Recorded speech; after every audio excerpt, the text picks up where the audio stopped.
Je m'appelle Jason, j'ai 31 ans, et je suis le mouton noir de la famille. Ou du moins, c'est le rôle qu'ils m'ont attribué depuis que j'ai eu l'âge d'avoir une opinion qui ne leur plaisait pas. Je ne suis ni téméraire, ni dramatique. Je ne fais pas de scandale, je ne fais pas d'accès de colère. Je ne joue tout simplement pas selon le script qu'ils ont tous approuvé à huis clos. Celui où mon frère est né, Tyler, est l'enfant d'or.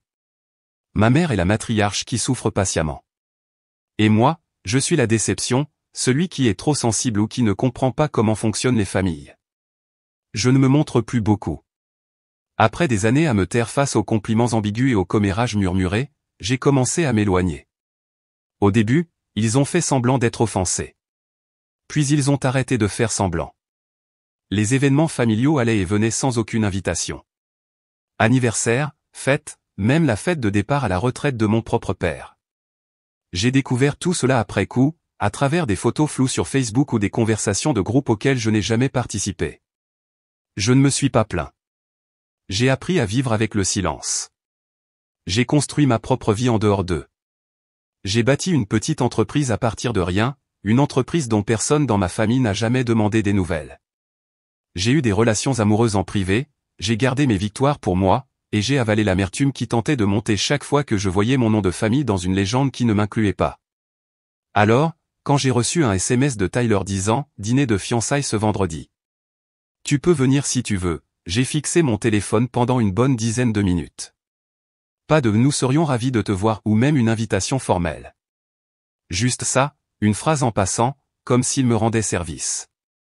J'ai failli le supprimer, mais quelque chose en moi, appelez-le la curiosité, peut-être même le masochisme, voulait voir jusqu'où la pourriture s'était propagée. J'ai répondu avec un pouce levé. Le dîner avait lieu dans un steakhouse hors de prix du centre-ville, du genre avec des murs en bois sombre et des cartes des vins plus épaisses que les menus eux-mêmes.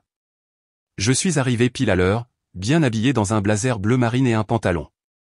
Rien de tape à accent grave l'œil. J'ai même apporté un petit cadeau. Rien d'extravagant, juste une bonne bouteille de champagne et une carte. Je pensais que cela pourrait briser la glace, ou du moins adoucir la gêne que je savais m'attendre à l'intérieur.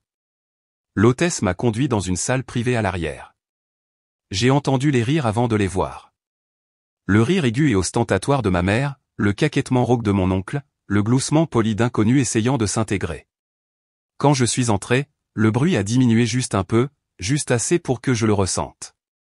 Tyler se tenait au centre, une main posée sur le bas du dos de sa fiancée. Elle s'appelle Brooke. Elle est grande, blonde, le genre de femme qui donne l'impression de répéter ses poses Instagram devant le miroir chaque matin. Elle m'a regardé de haut en bas comme si j'étais un stagiaire non rémunéré qui s'était accidentellement introduit dans la salle du conseil. « Jason », a-t-elle dit avec un sourire qui n'atteignait pas tout à fait ses yeux. « Waouh, tu es venu. » Tyler m'a tapé dans le dos comme si j'étais un cousin éloigné qui venait d'arriver de l'étranger. « Je ne pensais pas que tu viendrais, mec. »« Ouais », ai-je dit, en posant le champagne sur la table à côté d'une pile de cadeaux de fête coûteux. « Je ne manquerais ça pour rien au monde. » Brooke s'est penchée vers lui, assez fort pour que la table entende. On garde la liste des invités restreinte pour le vrai mariage. Pas de plus ones, surtout pour les gens comme, tu sais. Ses yeux ont glissé vers moi, puis se sont détournés comme si je ne valais pas la peine de finir la phrase. Mon estomac s'est serré, mais j'ai juste souri. Je n'ai pas bronché. J'avais appris il y a longtemps que toute réaction, même la douleur, n'était qu'un carburant pour eux. Ma mère a levé son verre. Soyons juste reconnaissants qu'il t'ait invité tout court. C'est si gentil de te voir à nouveau, mon chéri. On commençait à oublier à quoi tu ressemblais. La table a ri. Quelques-uns des inconnus se sont mal à l'aise, mais personne n'a rien dit. Mon oncle Ray est intervenu, déjà à son 3e scotch. Et, peut-être que tu pourras garer les voitures au mariage. Comme ça, tu seras utile et techniquement présent. Encore des rires. Brooke a gloussé comme s'il venait de faire une performance de 5 minutes dans un club de comédie. Je me suis assis lentement, posant mon dossier sur le siège vide à côté de moi. Ravi de te voir aussi, oncle Ray. Je n'ai pas dit grand-chose pendant les hors-d'œuvre. Je les ai laissés parler par-dessus moi, autour de moi. J'ai hoché la tête poliment à leurs sourires hypocrites et à leurs histoires exagérées. J'ai regardé ma mère s'extasier sur Brooke comme si elle avait trouvé la fille qu'elle avait toujours voulu. J'ai regardé mon frère rayonner comme si c'était l'aboutissement de toutes les attentes qu'ils avaient placées en lui. Je les ai laissés vivre leur fantasme un peu plus longtemps. Je devais m'assurer que je n'avais pas surestimé à quel point ils étaient devenus prétentieux. À mi-chemin du dîner, Brooke a commencé à expliquer leur plan de mariage à la table. Ce sera au domaine Palisade en mai. Très intime. Seulement 50 personnes. Nous le voulons élégant, exclusif, juste des amis proches et la famille. Très cher, a ajouté ma mère en sirotant son vin comme si c'était de l'eau bénite, mais ça en vaut la peine pour Tyler. Il mérite le meilleur. Ray a grogné. Je parie que ce lieu coûte plus cher que ma maison. Brooke a ri. Oh, tout est pris en charge. Le sponsor de Tyler s'occupe de tout. Un de ses clients. J'ai haussé un sourcil. Un sponsor? Tyler m'a lancé un regard d'avertissement comme si je piétinais un terrain sacré. Oui, un ami qui croit en notre avenir. Ai-je dit en tapotant légèrement mon dossier.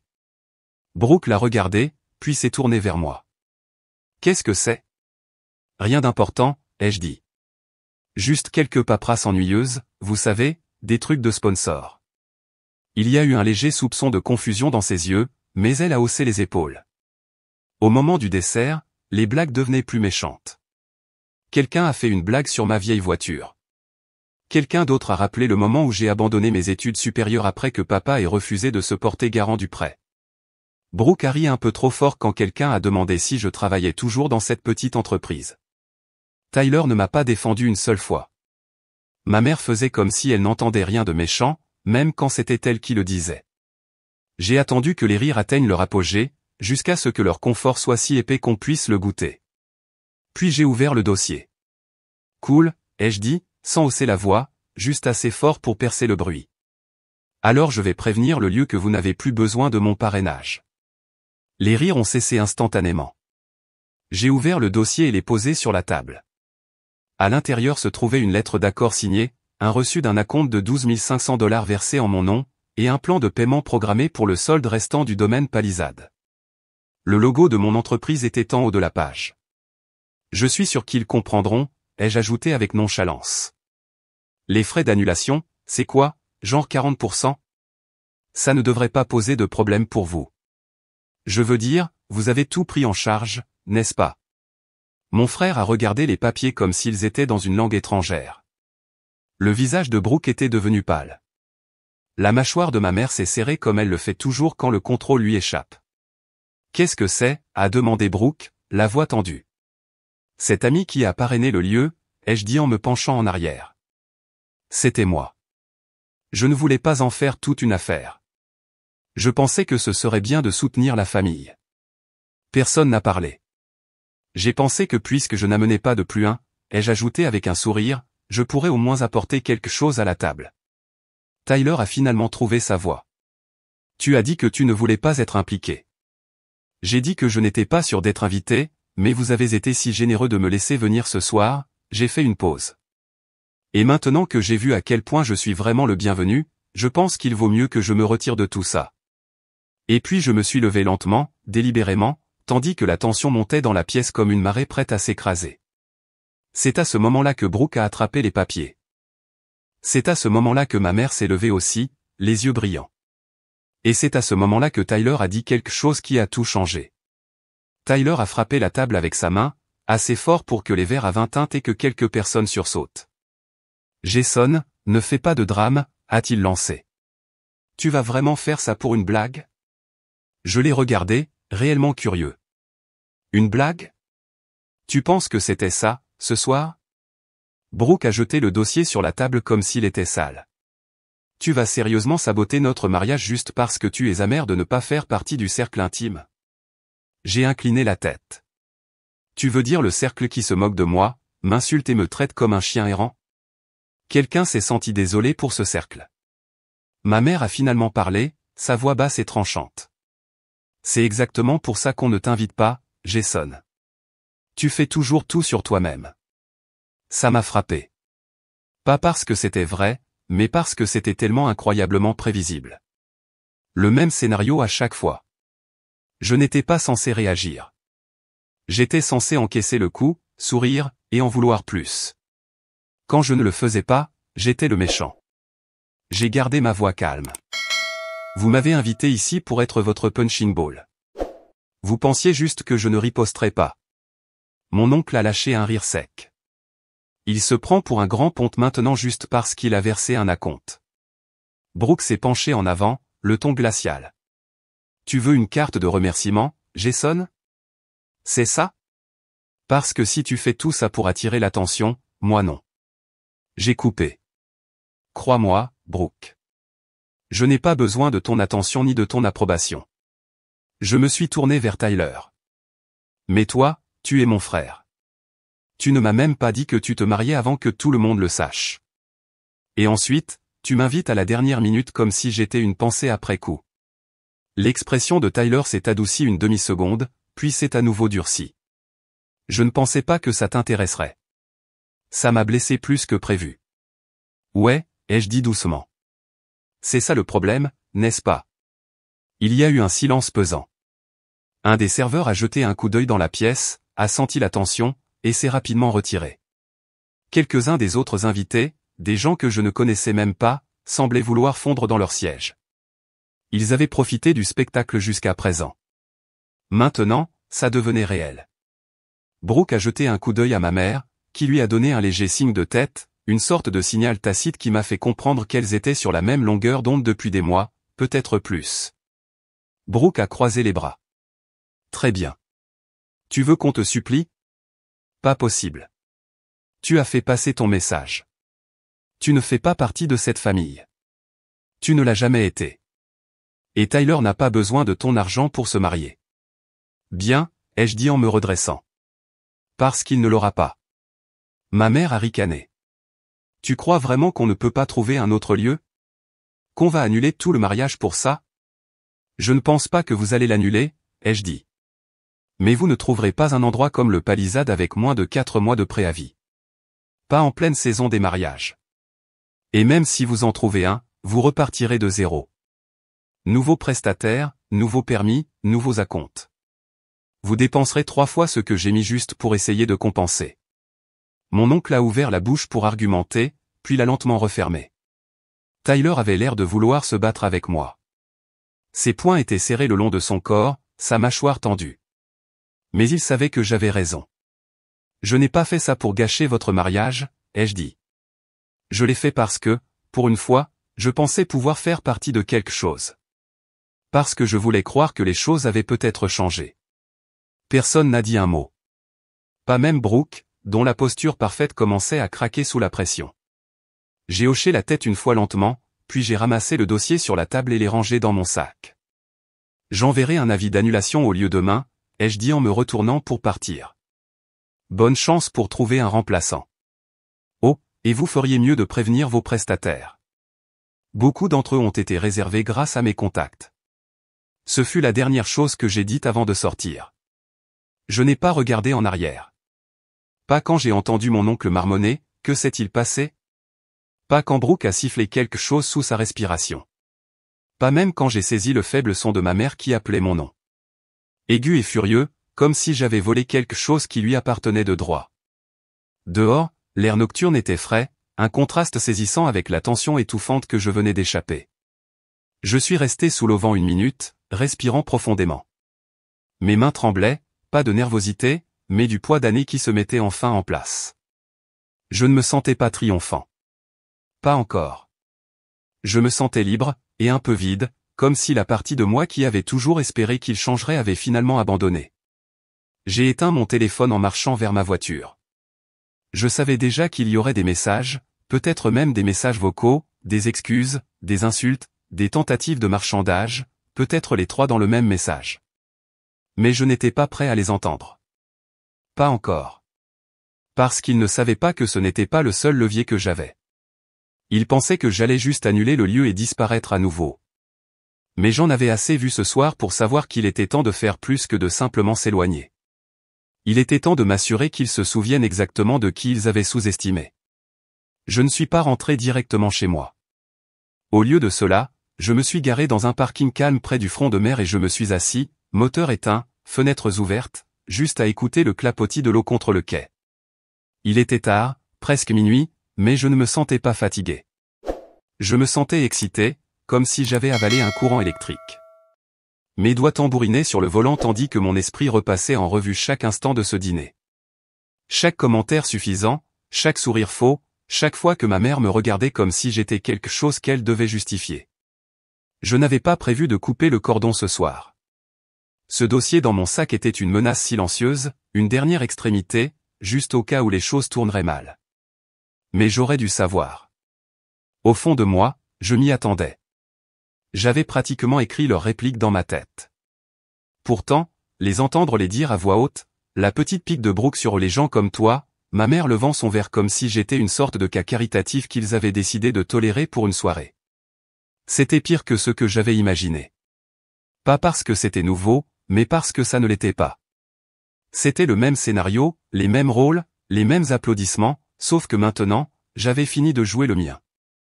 J'ai déverrouillé mon téléphone et ouvert mon email. J'avais déjà le contact du responsable du lieu. Je l'avais rencontré personnellement lorsque j'avais arrangé la compte. Une femme gentille, extrêmement compétente, et un peu trop désireuse de travailler avec quelqu'un qui avait de l'argent. Je n'ai pas encore envoyé l'annulation. Pas ce soir. Je ne faisais pas ça dans un élan d'émotion. Je voulais réfléchir.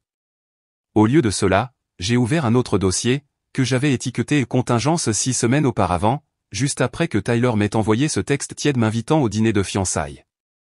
Je ne suis pas mesquin par défaut, mais je suis préparé. Ce dossier contenait tout, les contrats des prestataires, les maquettes originales des invitations. Brooke s'était extasié à leur sujet sur Instagram, une liste de contacts de ces demoiselles d'honneur, dont beaucoup ne m'avaient jamais rencontré. Et surtout, une feuille de calcul codée par couleur, méticuleusement détaillée, décrivant l'échafaudage financier complet de leur mariage. Car ce qu'ils ignoraient tous, c'est que le lieu n'était pas la seule chose que j'avais couverte.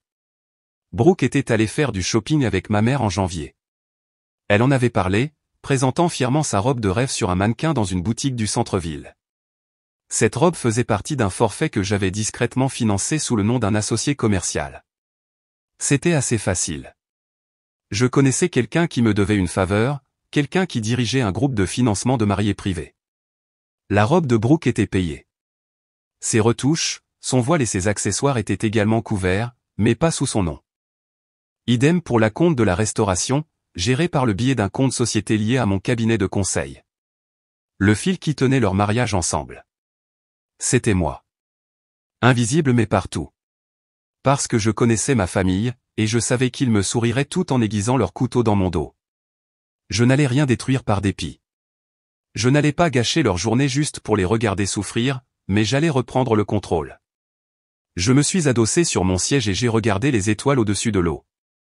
Quelque part au loin, une corne a retenti, basse et lugubre. Ils me pensaient faible parce que je m'étais éloigné. Ils n'auraient jamais imaginé que je reviendrais avec les preuves. Le lendemain matin, mon téléphone a bourdonné sans arrêt. 32 messages non lus au moment où je me suis levé et préparé mon café. Tyler, bien sûr, était le premier, puis maman, puis étonnamment Brooke. Son message était court et acide. Tu dois m'appeler maintenant. Je n'ai pas répondu. Au lieu de cela, je me suis habillé, j'ai mis une chemise blanche impeccable et je me suis rendu au domaine Palisade. La directrice, Clarissa, m'a accueilli avec un sourire chaleureux et une pointe d'inquiétude. Monsieur Ellison, tout va bien? J'ai hoché la tête. J'ai juste besoin de mettre à jour quelques éléments dans le contrat. Elle m'a conduit dans son bureau où j'ai exposé mon plan. Simple, poli, entièrement professionnel. Je n'annulais pas le mariage. Pas encore. Je modifiais le contrat, retirant la réservation actuelle au nom de Tyler et Brooke et transférant tout, chaque responsabilité, chaque prestataire, sous mon nom. Clarissa a cligné des yeux. Vous prenez possession de l'événement. Exactement.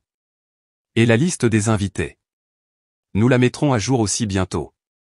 Elle n'a pas posé de questions, s'est contentée de taper rapidement, de cliquer sur quelques cases et d'imprimer l'accord révisé. Alors que je signais, elle a demandé, dois-je informer le couple des changements?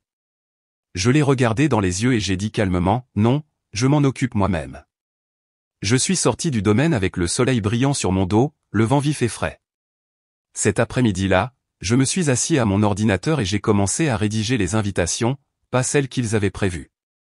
Les miennes, de nouveaux détails sur le lieu, une formulation légèrement modifiée, et quelques omissions notables. Plusieurs noms avaient disparu de la liste. Des noms de personnes qui m'avaient fait me sentir petit pendant des années dans des pièces qu'elles pensaient posséder. À la place, j'ai inclus une poignée d'autres personnes. De vieux amis, un ancien collègue de mon père qui me traitait comme un fils, ma marraine qui n'avait pas été invitée du tout, quelques amis d'enfance de Tyler qui m'avaient contacté discrètement au fil des ans pour dire qu'il me manquait, que la famille était allée trop loin. La nouvelle liste n'était pas vindicative. Elle était juste honnête. Je n'essayais pas de blesser qui que ce soit. Je réécrivais simplement le scénario.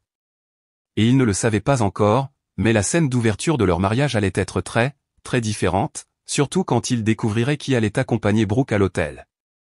Je n'ai pas attendu longtemps. 2 jours après avoir pris le contrôle du lieu et mis à jour la liste des invités, j'ai envoyé un email court et soigneusement formulé à Brooke et Tyler. Bonjour, conformément à notre arrangement précédent. Veuillez noter que le contrat du lieu a été mis à jour. De plus amples détails seront disponibles en temps voulu. J'ai également pris la liberté de réviser la liste des invités pour refléter ceux qui ont un lien authentique avec l'événement. Si vous souhaitez discuter des prochaines étapes, je suis disponible vendredi matin au domaine Palisade. Cordialement, Jason. Tyler a appelé dans les 10 minutes. J'ai laissé sonner pour aller en messagerie vocale. Il a essayé encore et encore. Finalement, j'ai décroché à la 4e tentative. Qu'est-ce que tu fais, Jason, a-t-il aboyé dès que j'ai décroché. Bonjour à toi aussi, ai-je dit calmement. J'espère que tu as vu l'email. Tu ne plaisantes pas. Tu ne peux pas prendre le contrôle de notre mariage comme ça. Ce n'est pas comme ça que ça fonctionne. Si, ai-je dit, quand votre mariage repose sur des contrats que j'ai signés, des acomptes que j'ai versés et des prestataires que j'ai sélectionnés. Vous m'avez tous très clairement fait comprendre que je n'étais pas vraiment invité à faire partie de vos vies. Alors maintenant, je suis simplement votre exemple. Vous vous marierez toujours. J'y veillerai. Juste pas tout à fait comme vous l'imaginiez. Tu ruines tout. Non, Tyler. Je corrige tout. Brooke a appelé ensuite. Je n'ai pas répondu. Elle a laissé un message. Sa voix était haute et tremblante, essayant de paraître calme, mais à peine maîtrisée. Jason, ce n'est pas drôle.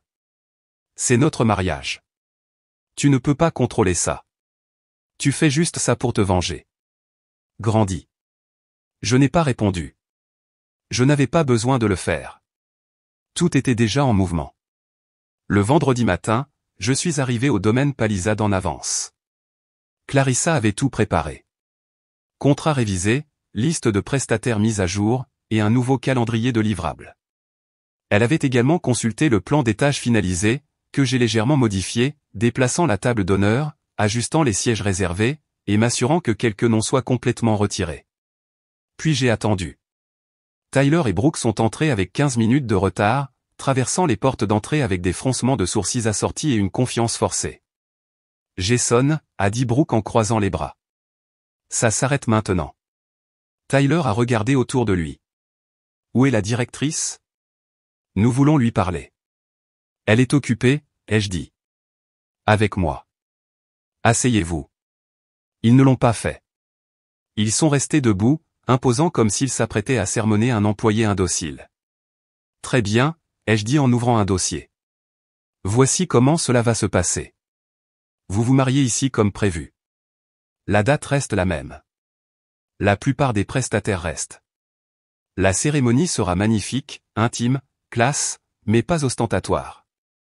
Brooke a cligné des yeux. Qu'est-ce que cela signifie? Cela signifie que votre photographe influenceur est dehors, remplacé par un photographe de mariage professionnel qui se concentre sur les personnes, pas sur les tendances Instagram. Cela signifie que votre idée de sculpture sur glace est annulée. Le menu cocktail personnalisé nommé d'après vos chiens aussi. Ce mariage n'est pas une campagne de branding. C'est une célébration pour la famille. La vraie famille. Tyler a finalement craqué. C'est de la folie. Tu ne peux pas juste. J'ai levé une main. Je peux, et je l'ai fait. Mais je ne suis pas ici pour me battre avec vous. Je suis ici pour vous faire une offre. Brooke a plissé les yeux. Quelle sorte d'offre? Je les ai regardés tous les deux, stables et calmes. Je vais maintenir le mariage. Je vais payer tous les soldes restants. Je m'assurerai que tout se déroule sans accroc.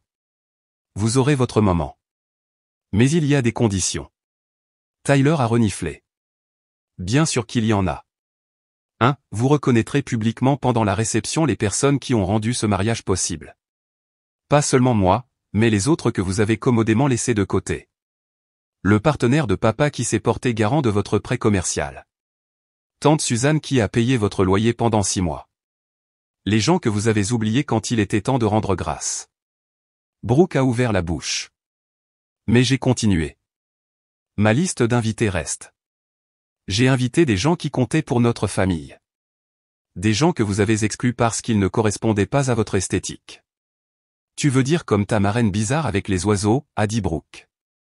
Je n'ai pas bronché. Oui. Elle est votre amie de lycée Jen, que vous avez ghosté après qu'elle se soit mariée à la mairie. Elles viennent. Elles ont plus leur place ici que la moitié des gens sur votre liste d'origine. Tyler a fait un pas en avant. Et si nous disons non? J'ai souri. Alors le mariage est annulé. Tous les prestataires sont informés. Chaque dollar remboursé, à l'exception des frais d'annulation que vous devrez. La robe sera reprise.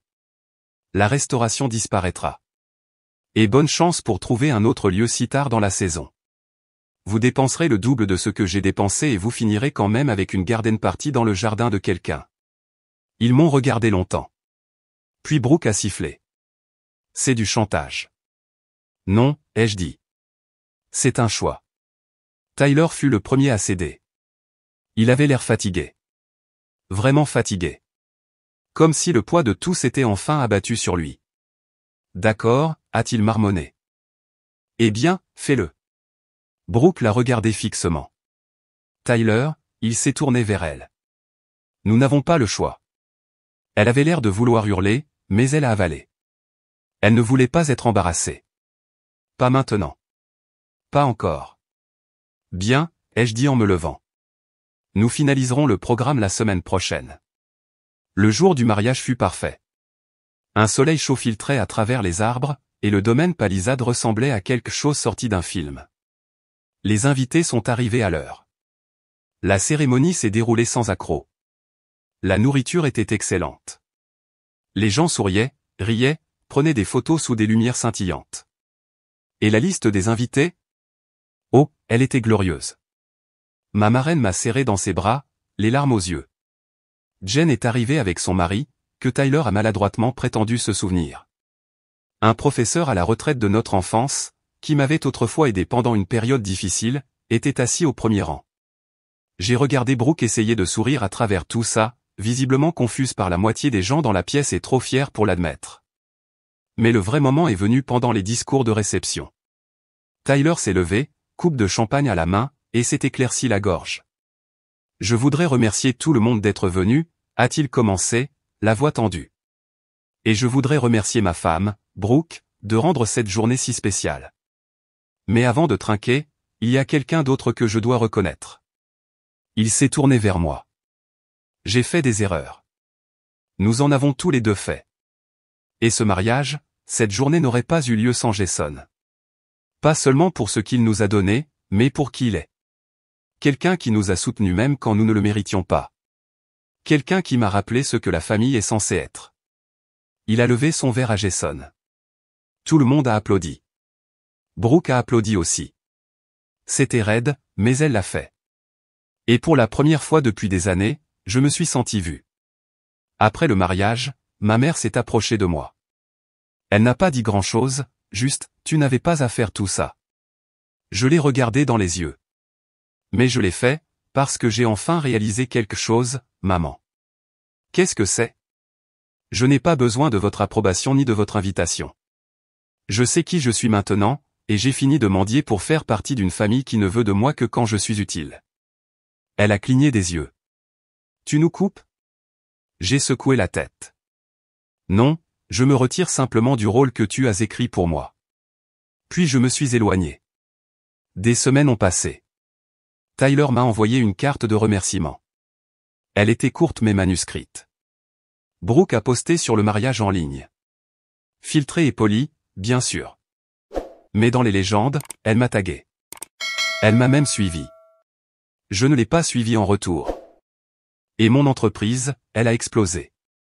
Il s'avère que quelques-uns des invités ont été impressionnés par le déroulement de l'événement.